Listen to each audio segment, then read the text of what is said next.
James Paxton, great to see you again, man. Welcome back to the show. Petey, it's always good to see you, man, and it's so good to be back, dude. I'm an alumni now. I know, two-time guest. It's so exciting. I mean, congratulations. You have a lot on the go. We're talking about Dragon, which is, horror movies, sci-fi, AI. I mean, I do kind of want to ask from a preparation perspective, from a character perspective, from a just kind of getting the script. They are two different things in one, right? With a horror movie thriller component and then the technology kind of component. Do you kind of separate those preparation wise, or they're all one kind of thing when you're kind of preparing for a movie like Dragon? That's a good question. Yeah, I mean, yeah, Dragon is a real melting pot of genre. I mean, it's a genre film. It's sci-fi certainly, but it's also just as much like a horror film they're going for. They're leaning into like the fun kind of, almost like campiness of like 1980s like action horror films and so the great thing is it doesn't take itself too seriously. So but the material still, you have to play it earnestly, Yeah. like no matter what you're approaching, whether it's comedy or horror, everything will work better if the actors their performances earnestly, and you let the situations dictate sort of the tone of everything, like or whether a scene is funny or not, or whether a scene is horrifying. You just have to play that as believably as you can. So I really like it. It wasn't something that I separated too much. I was just, I've worked in horror before.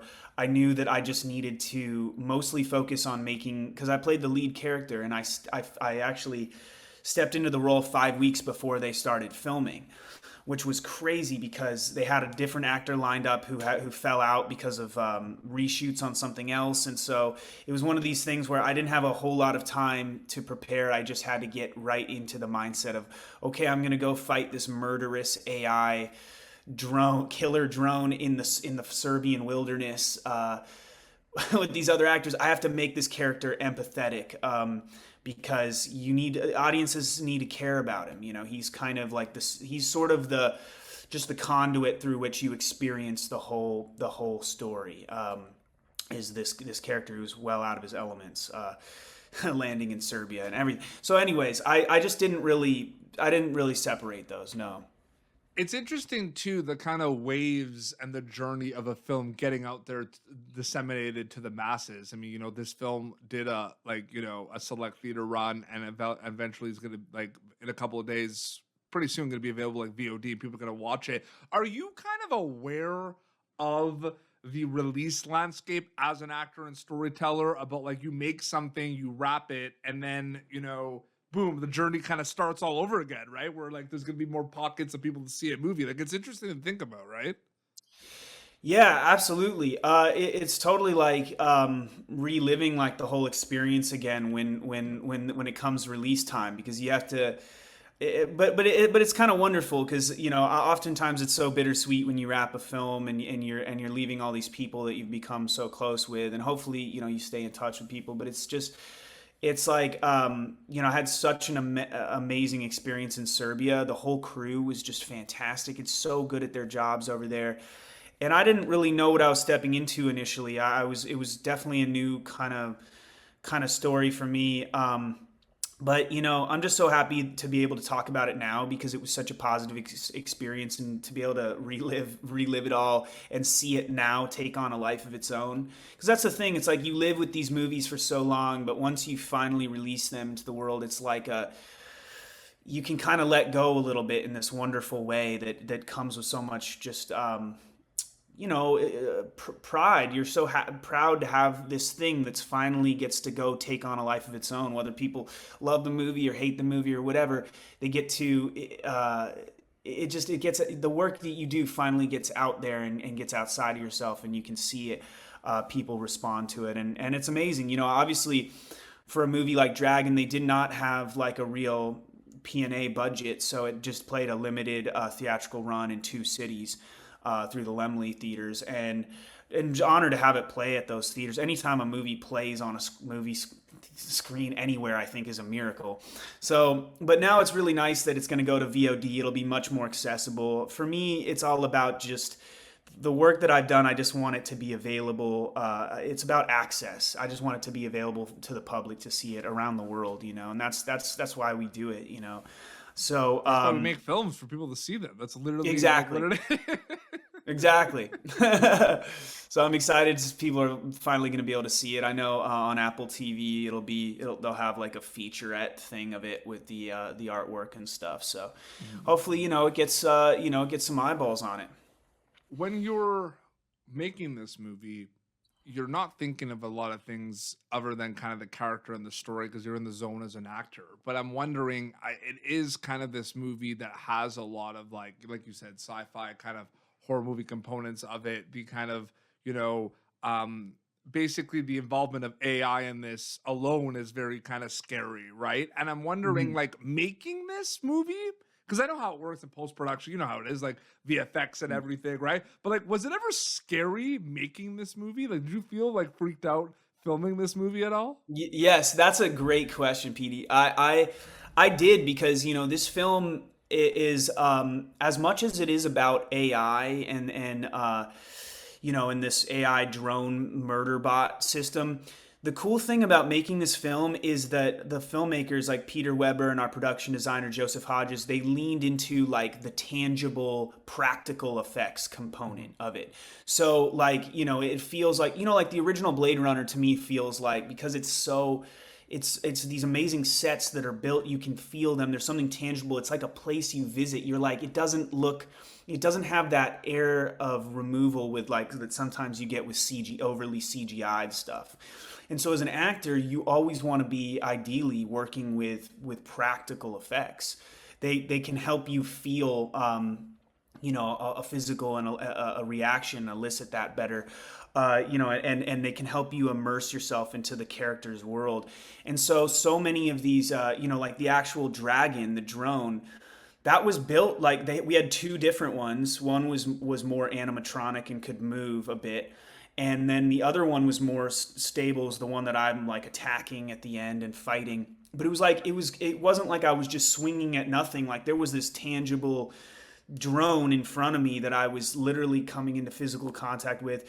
A lot of the kills, the physical effects are so gnarly. There's really like gory, like prosthetics effects in this. There's a scene where this colleague of mine, he goes missing at the beginning. He's part of this corporate retreat that we're all on, and we find a shoe from him. We don't know where he is, and I stumble across him later in the film. No spoilers, but he's like basically been like held together, barely like alive, up on this massive kind of cross wrought iron piece thing that the DRAGN has put him up, and is like just torturing him, essentially like dissecting him. And he wants me to like put him out of his misery with this giant rock. And the physical effects on his face, he had been burned and he'd been diced and stuff. It was so like revolting, it looked so real, that in the moment it was really not hard to go to that place of extreme fear and panic. So yeah, the good thing about this is like, there was definitely mostly VFX used when it was like, the film also follows like the dragon's POV stalking us when we can't see it. And that's like VFX kind of plates over that to kind of show what it's seeing and stuff, over the like, mostly it was just actual drone footage filming us. Yeah. So, but it was like practical stuff. So, For sure. Yeah. so that was what was cool about this film. It definitely wasn't hard to feel like you were in the world of this, like, stalking murder bot. You hear about all these stories too, where it's like, all these movies and like people like are like dodging things, and it's just people like throwing tennis balls at them. Yeah. Just green tennis. That's Yeah. my favorite.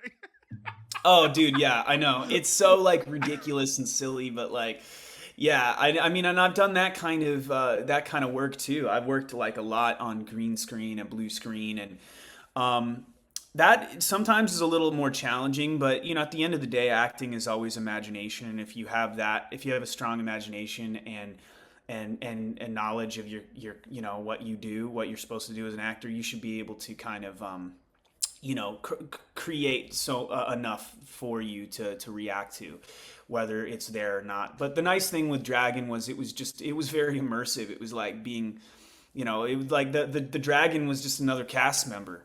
It was there with us. Yeah, uh, it's crazy. And then, I did kind of want to ask, before we wrap up as well. I mean, it's interesting because you kind of talked about, you know, the waves of people seeing a movie. And that's interesting because there are many different avenues people watching a movie. And I'm like, just in general, like the film festival run, the select theater releases, Mhm. all of that, that's its own thing, right? Like actually going to the community component, going to a theater to see a movie.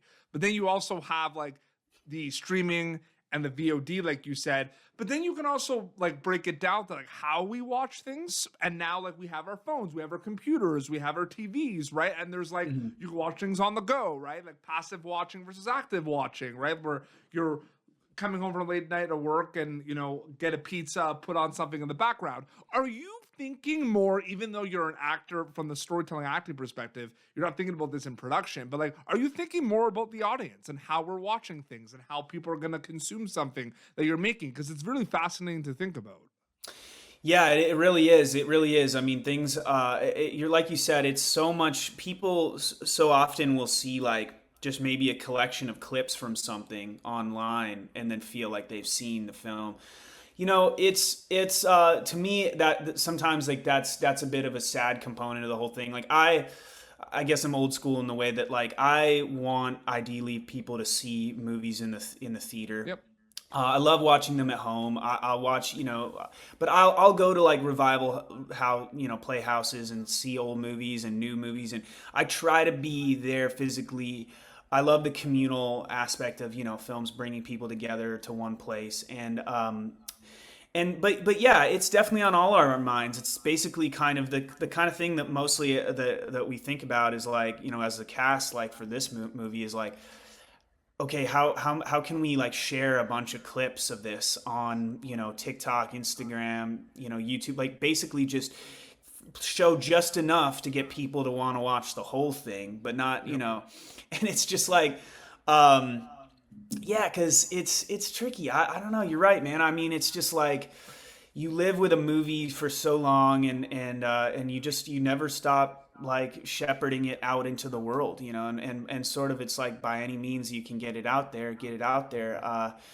But for me, yeah, it's just like I said earlier, it's just about access. I want the public to see it, so whether they watch it on their phone or the theater, all I hope is that they watch and enjoy it, Absolutely. So, but yeah, it's definitely fascinating. Everything's changing so fast, and now often we don't know if we're watching, a clip that's, a doctored newsreel of something, or even just a video of a pet, but it's like, oh, it's actually AI. The pet's not Yeah, doing that, dude, or I think your you don't movie, know. yeah. And like, it's funny because your movie kind of like makes you think, even though that's not like what exactly, like the people that have seen it, like it's not exactly what you just said, like the AI component, but Yeah, like you think it makes you think about all that stuff, right? yeah. Like movies make you think, right? If you think about Hmm. that. Yeah. Yeah. Oh, absolutely, and yeah, I mean, this Dragon is more about AI, what AI could look like in a war setting, or like Correct. with weapons technology. So it's a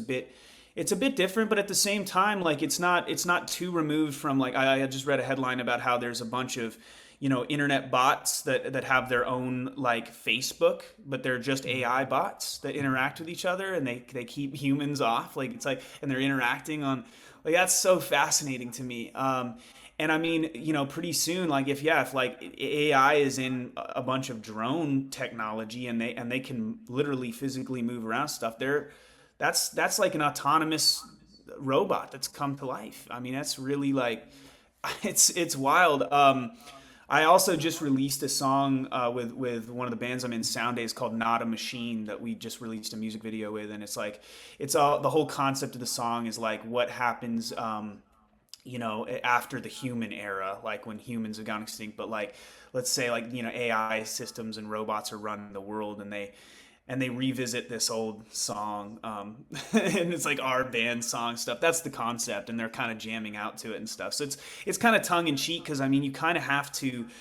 I think, insert a bit of humor into all of this. Otherwise, it just gets so horrifying and so scary to really think about truly how fast things are moving with AI and what are the real implications. And that's why Dragon, has a lot of like tongue-in-cheek moments. Like it's just like a fun genre film. Yeah.